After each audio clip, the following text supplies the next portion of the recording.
учурдан пайдаланып, ушул бийик трибунадан дүйнө коомчулугунун назарына кыргыз-тажик чек арасындагы кырдаалдын кезектеги курчушуна байланыштуу соңку окуяларды эске алып, өлкөбүздүн түштүк чек арасында түзүлгөн жагдайларды билдиргим келет. Адегенде тарыхка кыскача токтоло кетейин.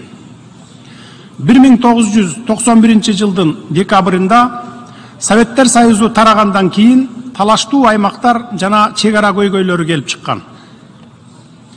Алардын айрымдары ушул күнгө чейин жөнгө салына элек.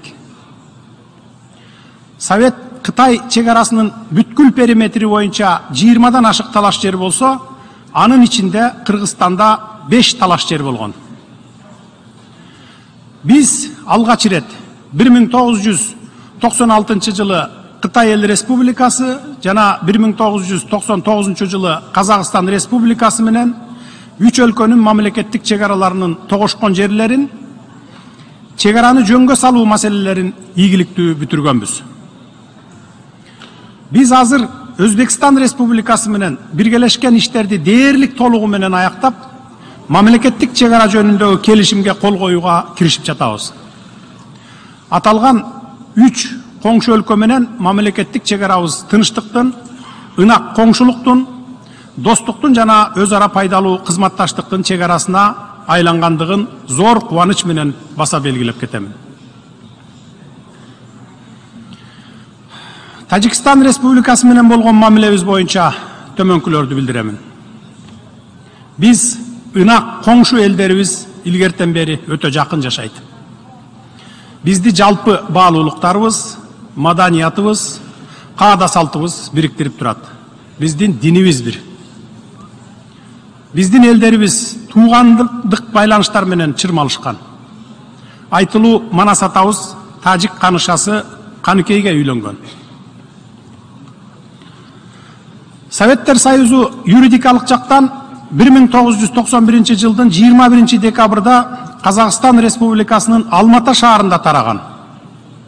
Мында 11 көз карандысыз мамлекеттин башчылары көз карандысыз мамлекеттер шериктигин түзүү жөнүндө Алмата декларациясы кабыл алынган. Декларацияда көз карандысыз мамлекеттер бири-биринин аймактык бүтүндүгүн жана учурдагы чек араларынын бузулбастыгын тааныйт жана урматтайт деп белгиленген. Алар достук, ынак коңшулук жана өз ара пайдалуу кызматташтык мамилелеринин терең тарыхый тамырын бекемдөө, элдердин негизги кызыкчылыктарына жооп берет, тынчтык жана коопсуздук ишине кызмат кылат деп көрсөтүшкөн. Өлкөлөр жарандык тынчтыкты жана улут аралык ынтымакты сактоо үчүн өзүнүн жоопкерчилигин сезет деп жазылган.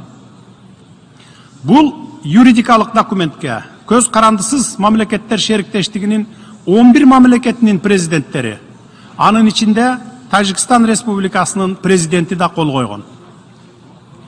Андан кийин 1994 жылдын 15 апрелинде көз карандысыз мамлекеттер шериктештигине катышкан мамлекеттердин суверендүүлүгүнүн, аймактык бүтүндүгүн жана чек араларынын кол тийбестигин сактоо жөнүндө Москва декларациясында дагы бул принципти Тажикстан президенти Эмомали Рахмон өзү да ырастаган.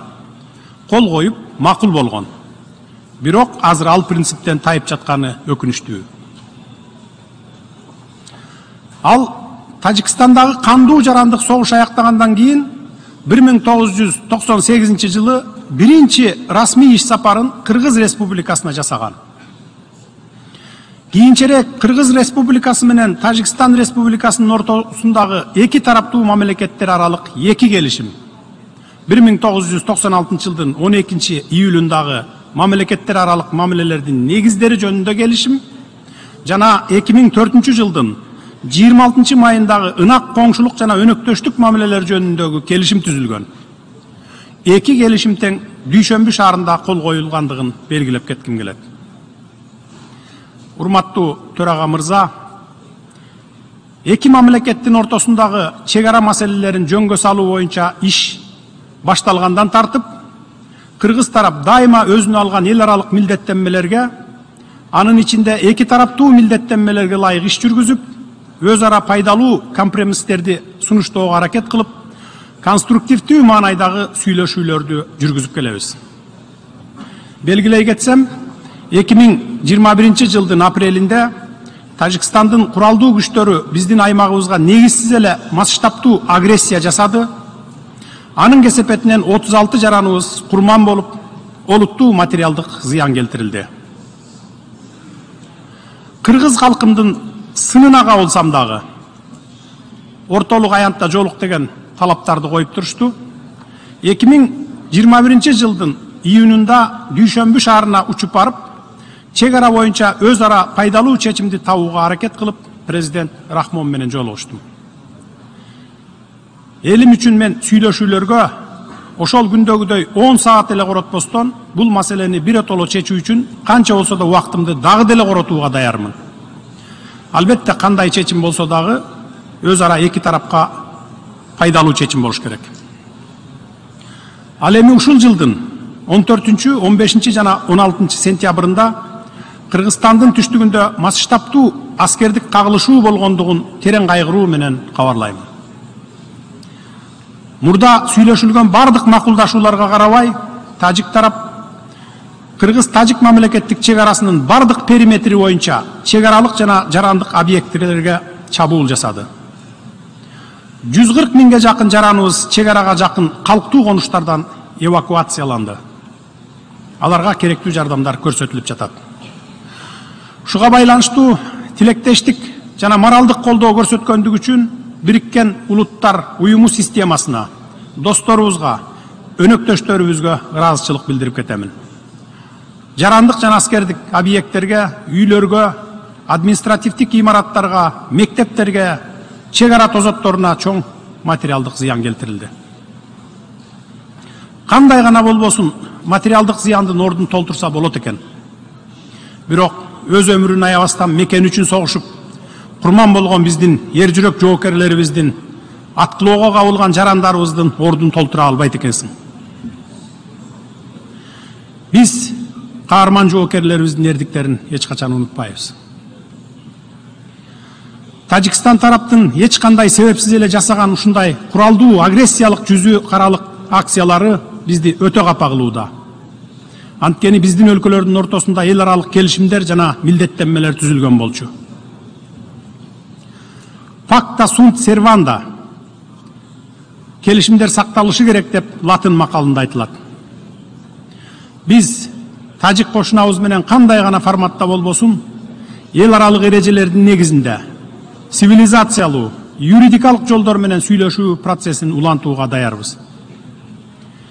Коңшубуздун мыйзамга каршы сокку аракеттеринин кесепетинен биздин ишенимибиз солгундап кеткендигин эске алып, биз сүйлөшүүлөрдү улантууга эл аралык, анын ичинде Бириккен Улуттар уюму, Европа кызматташтык жана коопсуздук уюму, жамааттык коопсуздук кызматташтык уюму сыяктуу уюмдардын ортомчулугуна да даярбыз.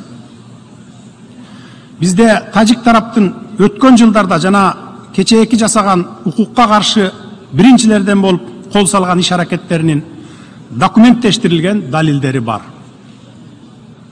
Биз эч качан биринчи болуп кол салган эмеспиз жана кол салбайбыз.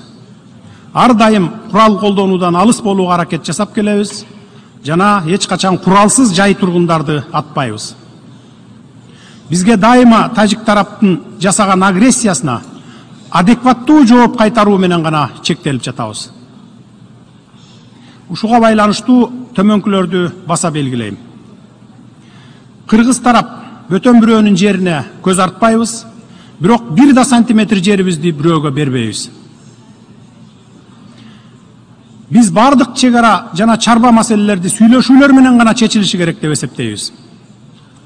Бүгүнкү күндө чек арага жакын райондордо коопсуздукту жана туруктуулукту камсыз кылуу боюнча кечиктирилгис чараларды көрүү, жергиликтүү калк арасында чыңалууну күчөтүүгө багытталган ар кандай аракеттерге бөгөт коюу, эки мамлекеттин ортосундагы ишенимди бекемдөө маселелери абдан маанилүү болуп турат.